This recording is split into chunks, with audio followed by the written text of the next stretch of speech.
At ito na ang pinakahihintay natin. So, fresh from Japan. Ating interviewin ng ating isang kaibigan, si Wilhelm, galing sa Japan. Pinawili, no? Can you tell us something kung paano ka nakapunta sa Japan? Okay. So first, syempre kailangan mag-apply muna ng visa. So parang dati, it's my dream to like travel for Japan, ganyan. So first thing first, syempre kailangan mo ng visa. So ang ginawa ko, nag-research, pumunta sa embassy, Italian embassy dito sa Milan. And then, binigay nila yung mga requirements, pinasa ko, ayun na, sila approve naman na. I mean, anong nagdala sa'yo doon? Like, for vacation intentionally? Or... Vacation talaga, for intentionally talaga. Anong first impression mo nung nakarating ka doon sa airport?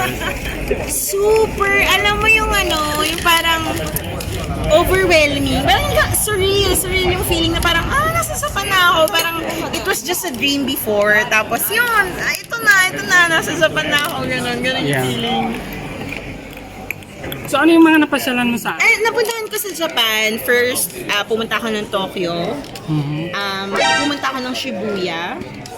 So, inikot ko yon yung Tokyo Central Station. Tapos, pumunta ako sa Shibuya Crossing. Super amazing talaga. Yun ba yung famous namin? Yung Yes! Yung sabay-sabay sila. So, hindi ka basta-basta tatawid bigla. Kasi sabay-sabay yung lahat ng mga street lights. Synchronized sila na talagang mag-go ka. Talagang amazing yung tao. Super sabay-sabay. Ganon sila kasi ka-discipline. First impression about Japan. The best ang culture nila and discipline.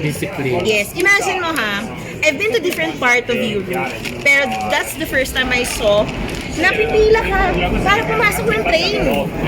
Yes, as in, ako naman nagmamadali nila yung luggage ko. Sige na, ito na train na. Sabi ko, nakapila sila. Siyempre, ang lola mo parang, okay, pila. Kasi nakakahiya. Kailangan sumunod sa rules. Yes, tapos alam mo ang train nila super linis. Kahit balat ng candy, wala. Walang vandalism. Ang ganda, ang linis talaga. Para ka nasa aeroplano. And their food, ano yung pinakamagustuhan mo na food na natikman mo? Ang pinakamasarap na food talaga is ramen. The best ang ramen talaga doon. Super sarap. Tapos sushi, siopaw, yung mga dim sum nila, super sarap.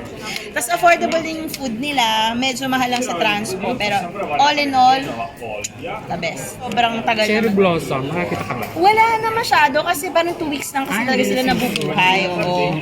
Pero may mga bulaklak pa din talaga doon na masasabi mong spring sa kanila that time. Tapos ang yaman ng culture nila, masasabi mo talaga yung disiplina ng mga Hapon, the best. At saka ang galing nila sa innovation, biro mo meron silang mga vendo. Kunwari, bibili ka ng ice cream, pipindutin mo lang. Diba? Parang bibili ka ng ramen, pipindutin mo lang, tapos lalabas na. Sobrang galing talaga, the best. Impression mo sa mga lalaking Japanese? Oh my gosh! Baka merong magalit sa akin. Ano, Jo? Maliliit sila, pero mga gwapo. Parang Yung sabi looks ko, nila, di ba oo. parang At saka mapuporma sila, babe. Pero gwapo sila, mga gwapo, tapos ang puporma. Parang sabi ko, parang lagi sila naka-fashion dito. Parang may fashion show, kunwari, pasok ka ng train, sabi ko, mga lalaki dito, parang hindi pa huhuli, parang gano'n. Ang mga babae, super kikinis, ang puputi, sabi ko, magamit ang mga sabon ng mga ito, baka ojik. Maganda rin yung skin nila. Maganda yung skin nila, sobra. Yeah, did you try their traditional dress? Hindi, be. Kasi may may lugar kung saan ka pwedeng mag-try ng mga ganun. So, hindi ko pa, next time na balik ko, I'll try. Tsaka yung mga temple nila parang gusto kong puntahan.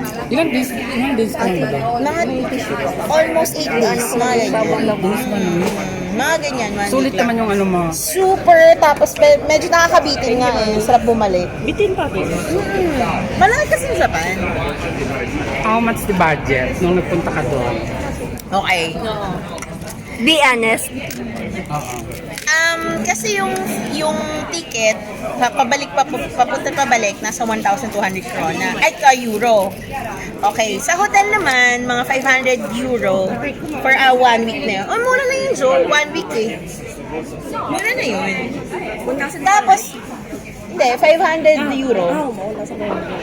So sa food at transpo, siguro mga sabihin na natin magta-3,000, ganyan.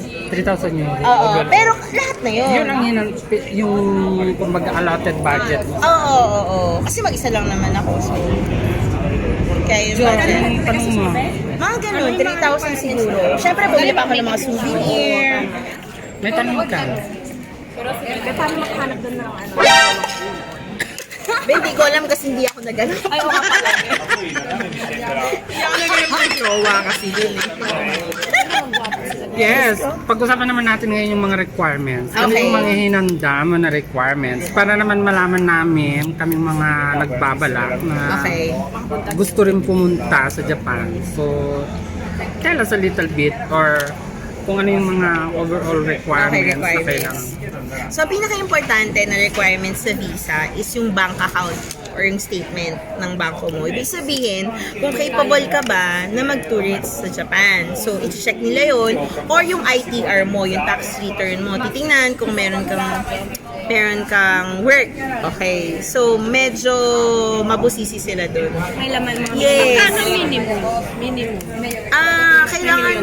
Kailangan yata 5K, may laman yung ano mo. At least Na, 5,000. oo, na nasa sweldo ka talaga, na nag-work ka, parang gano'n. Tapos Kaya yung, mong support yun. yes, yung kontrata ng Lavoro, lahat sa no? Karta identita, passport.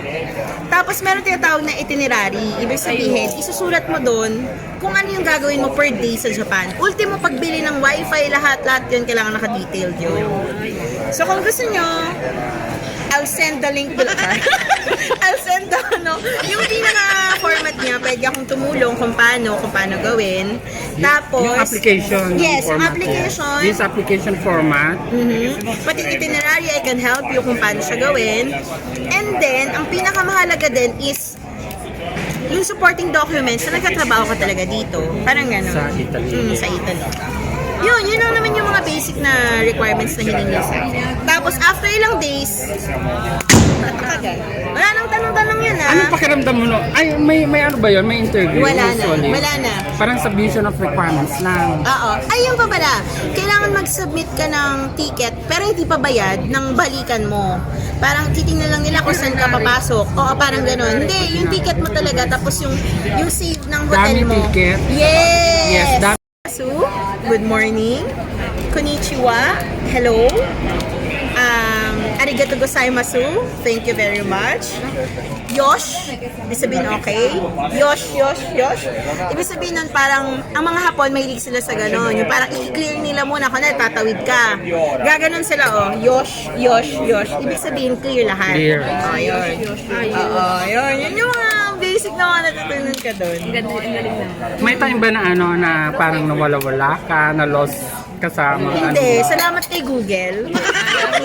Buti na lang. Yes, kasi may internet ako doon. Isa pa yon. Isa sa mga pinakamahirap sa Japan is internet.